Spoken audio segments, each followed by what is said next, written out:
Saint-Esprit de Dieu. Fais-nous sentir ta présence pleine d'amour et de force. Donne à l'âme abattue une nouvelle fraîcheur. Seigneur était notre Dieu, notre Père, nous voulons te rendre grâce. Je dis merci pour ce jour que tu as encore créé pour nous. Et tu as dit dans ta parole que ce jour est pour moi et pour mon frère qui est à l'écoute un sujet de joie et d'allégresse. C'est ainsi pour nous au nom de Jésus-Christ. C'est pourquoi nous te disons vraiment merci Seigneur pour cette grâce que tu as aussi faite de partager ta parole avec ton peuple. Mais qui peut parler de toi si ce n'est toi-même? Saint-Esprit, prends le contrôle et efface-moi complètement. Et toi-même, parle à ton peuple afin que ton peuple soit guéri, afin que ton peuple soit propre à toute bonne œuvre au nom de Jésus-Christ. Merci Seigneur, merci Papa, au nom de Jésus-Christ. Amen. Bien-aimés dans le Seigneur, frères et sœurs en Christ, toute la famille de EPM national et international, je vous salue dans le beau et précieux nom de Seigneur Jésus-Christ.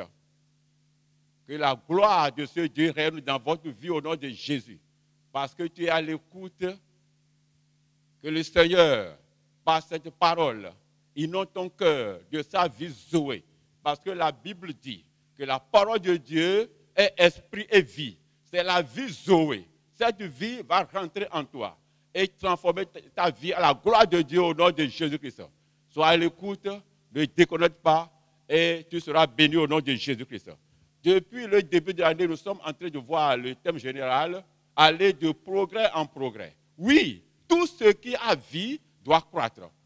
En tant que temple de Dieu, en tant qu'église de Jésus-Christ, nous sommes donnés à aller de progrès en progrès, à aller de gloire en gloire, à aller de réussite en réussite. Pourquoi pas de distinction en distinction? C'est pourquoi ce thème est le bienvenu, afin que toi et moi, nous serons très aguerris. Dans ce thème, nous allons choisir un sous-thème. C'est un sous-thème ce matin, puisque le sous-thème déjà à cette orée de la Pentecôte est le Saint-Esprit. Nous allons voir tout à l'heure le Saint-Esprit, l'auteur de la croissance de l'Église. Le Saint-Esprit, l'auteur de la croissance de l'Église. Nous voulons donc le Saint-Esprit comme l'auteur de la croissance de l'Église. Et le Saint-Esprit est encore appelé, sinon est encore dénommé Esprit de Dieu, Esprit de Christ, Esprit de Jésus, Esprit Saint ou Esprit tout court.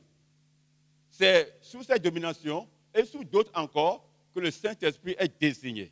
Et le lecteur, ou bien tout lecteur biblique, tout lecteur de la parole de Dieu ou tout étudiant de la parole doit remarquer que depuis la nuit des temps, tout ce que le Seigneur veut faire comme relation privilégiée entre lui et l'homme qu'il a créé est toujours faite par le Saint-Esprit. Ce Esprit est là et est comme l'intermédiaire entre Dieu et les hommes. Nous verrons que dans l'Ancien Testament, déjà, dès le commencement de la création, il était là, dans Genèse 1 et le verset 2. Et dans le verset 3, c'est lui qui est le porteur de la lumière.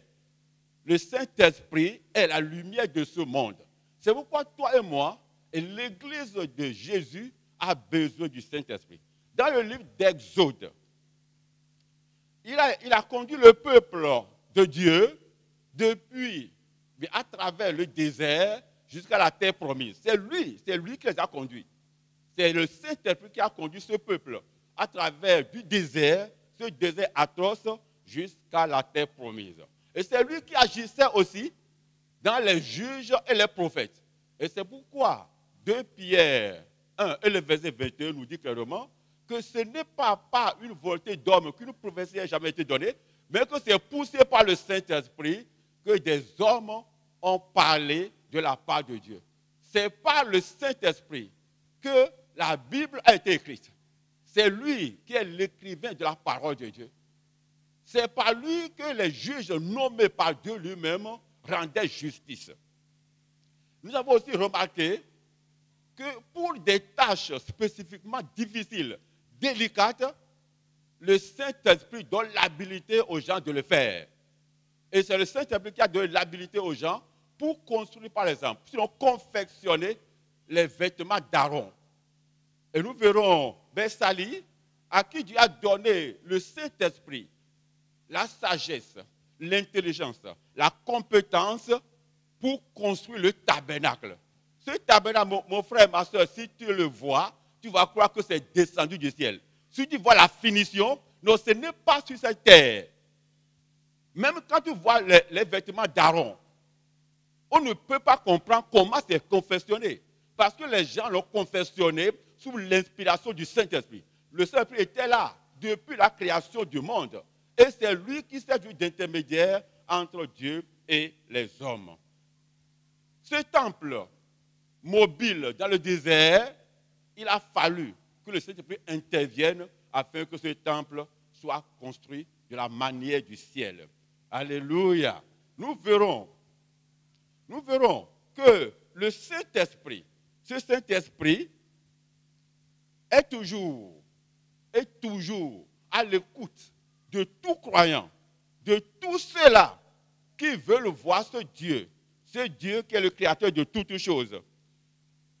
À toi qui es à l'écoute de ma voix, je prie pour que le Saint-Esprit, comme il a fait pour les gens qui ont construit, qui ont confectionné les vêtements d'Aaron, comme il a fait pour Besali et ses compagnons qui ont construit le tabernacle, le temple mobile et décapotable du désert, que le Saint-Esprit te dote ce matin de la capacité, de la compétence, de la sagesse, pour que tu sois distingué dans ton domaine de métier ou dans ton corps d'activité.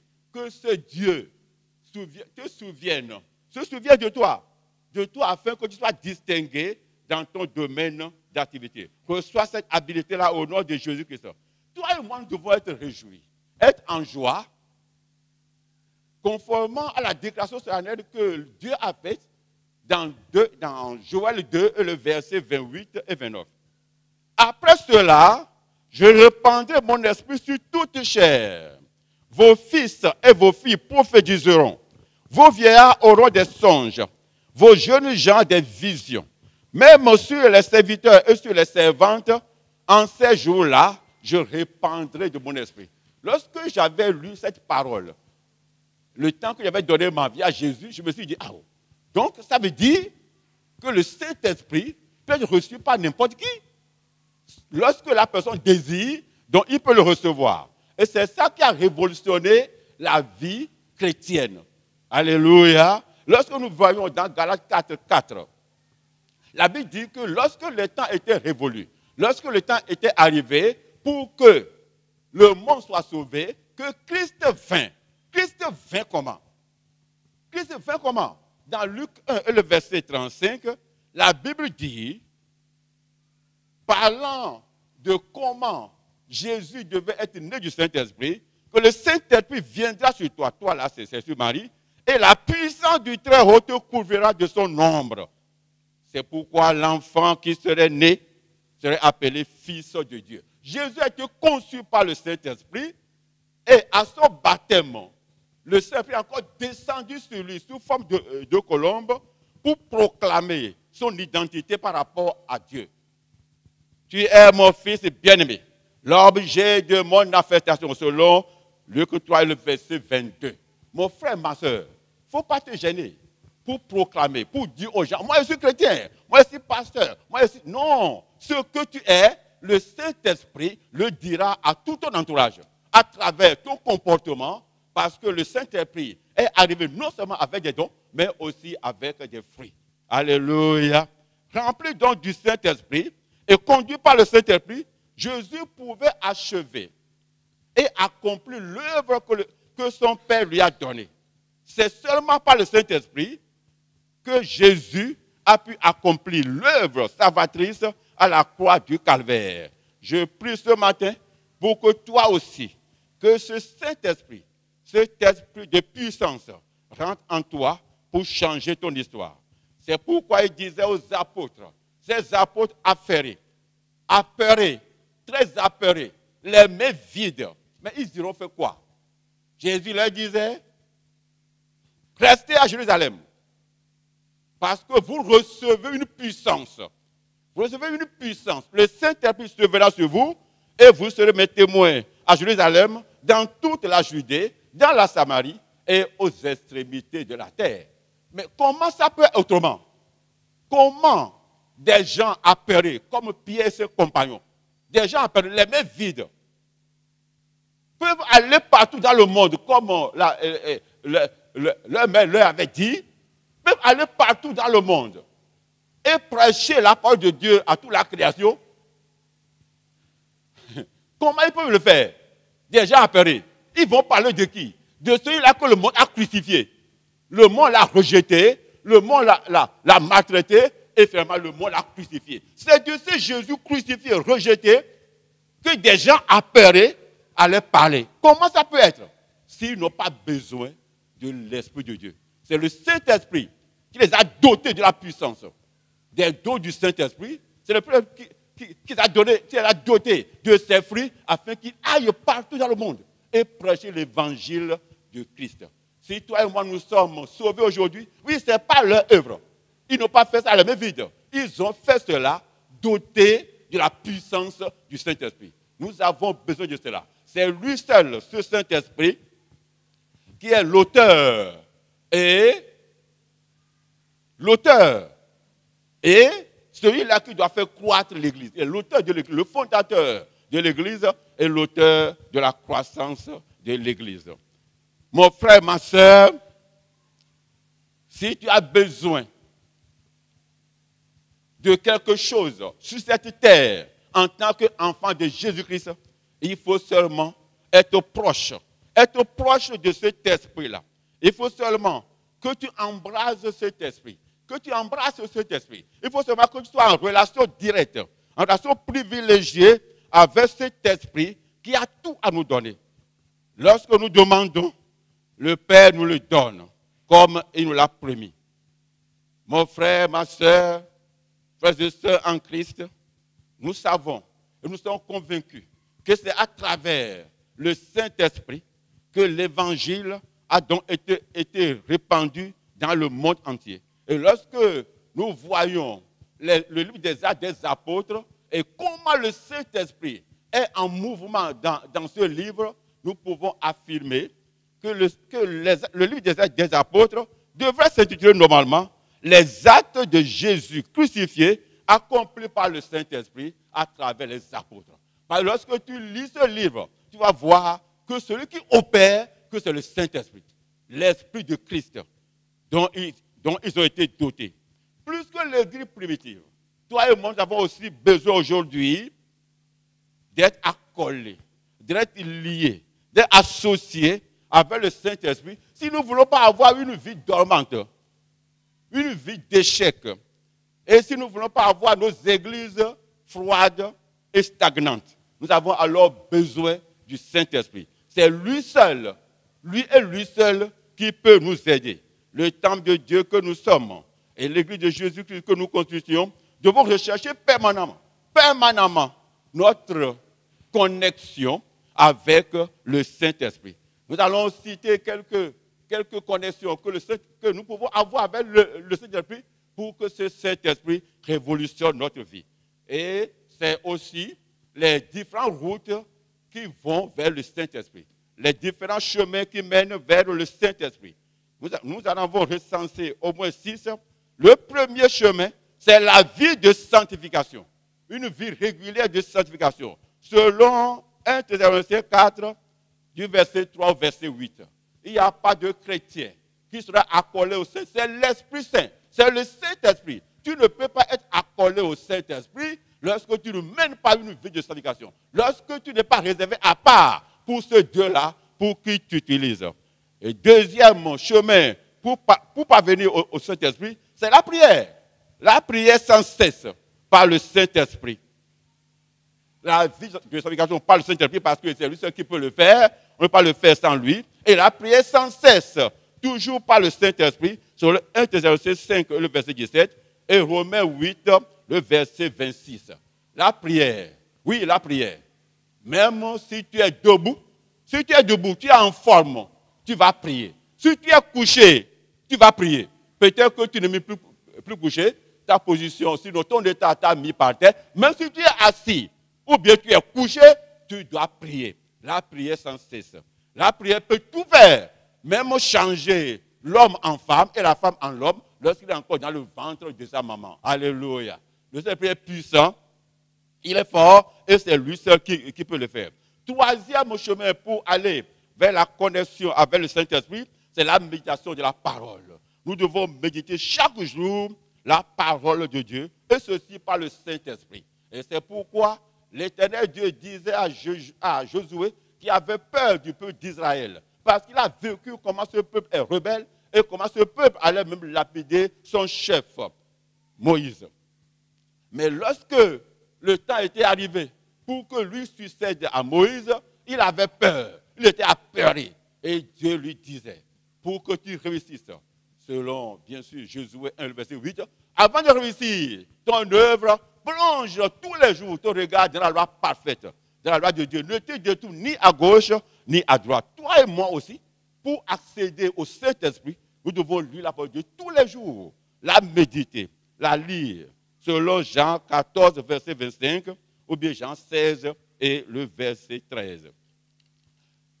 Quatrième voie, quatrième chemin, pour aller et frapper la porte au Saint-Esprit, rentrer dans ses pavis et aller jusqu'à ces lieux saints et très saints, c'est le louer. Louer et adorer le Seigneur, selon Psaume 22 et le verset 4. Tu as adoré le Seigneur, ça fait combien de jours?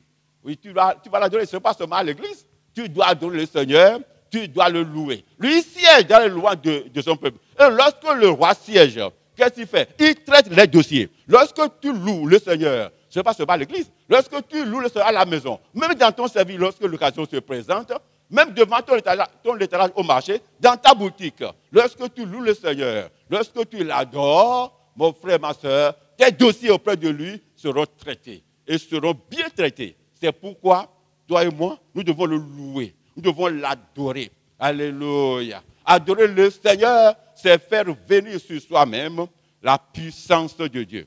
En quatrième position, nous devons le servir le Seigneur. Oui, le service que nous faisons, c'est pour le Seigneur. Ce n'est pas pour le peuple de Dieu, ce n'est pas pour mon frère, ce n'est pas pour ma soeur. Nous faisons le service à Dieu et Dieu prend ce service pour satisfaire ses enfants. Nous devons le servir. Et lorsque nous le servons, la Bible dit que lui va bénir notre pain et notre eau. Selon Exode 23 et le verset 25. Tu peux aussi lire 1 Corinthiens 3 et le verset 9. Et nous devons aussi faire des libéralités. Des libéralités. Oui, la Bible dit qu'il vaut mieux donner que recevoir. Il y a plus de besoin à donner qu'à recevoir. Et lorsque nous donnons à quelqu'un, Dieu prend ce que nous donnons, le multiplie par 100 pour le retourner. Et lorsque nous ne voulons pas donner du tout, comment on peut alors être doté de l'argent? On peut être riche. Non, il n'y a pas de prière pour cela. Pour être riche, pour avoir de l'argent, il faut donner. Ouvre tes mains, mon frère. Ma soeur, ouvre tes mains. Lorsque tu ouvres, Dieu va remplir tes mains afin que toi aussi, tu bénisses son peuple. La puissance du Saint-Esprit, à l'œuvre dans toute la Bible et à l'œuvre dans les églises, nous devons encore le rechercher. Rechercher le Saint-Esprit, rechercher personnellement le Saint-Esprit et collectivement, l'Église doit rechercher la présence de Dieu dans ses cultes, dans ses réunions, afin que toute la gloire soit à ce Dieu et à ce Dieu seul. Il y avait une déclaration sur l'année qui m'a toujours plu, dans Éphésiens 5, le verset 18, et surtout la partie B. Soyez remplis du Saint-Esprit. Soyez remplis du Saint-Esprit.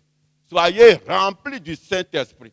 Ah, sans le Saint-Esprit, sans être rempli du Saint-Esprit, on ne peut pas être conduit par ce Saint-Esprit-là. Tu ne peux pas être chrétien et ne pas être conduit par le Saint-Esprit. Si tu n'es pas conduit par le Saint-Esprit, tu vas faire tellement d'erreurs. Dans le domaine de ton activité, si tu n'es pas conduit par le Saint-Esprit, tu vas faire tellement d'erreurs. Et les erreurs peuvent être fatales lorsque ces erreurs sont abominables. Ce n'est pas ton cas au nom de Jésus-Christ. C'est pourquoi ce matin, je déclare sur ta vie que toutes les potentialités, toutes tes potentialités, toutes tes capacités perdues te sont retournées au nom de Jésus-Christ. que tout ce que tu as perdu comme capacité, comme possibilité, comme potentialité, comme capacité, te soit ce matin retourné au nom de Jésus-Christ. Par le feu du Saint-Esprit, reçois la plénitude de cet esprit. Alors sois rempli, mon frère. Ma soeur soit remplie. Mon frère soit rempli. Ma soeur soit remplie. Au nom de Jésus-Christ. Tu demeures toujours béni. Que le Seigneur te bénisse. Au nom de Jésus-Christ. Amen.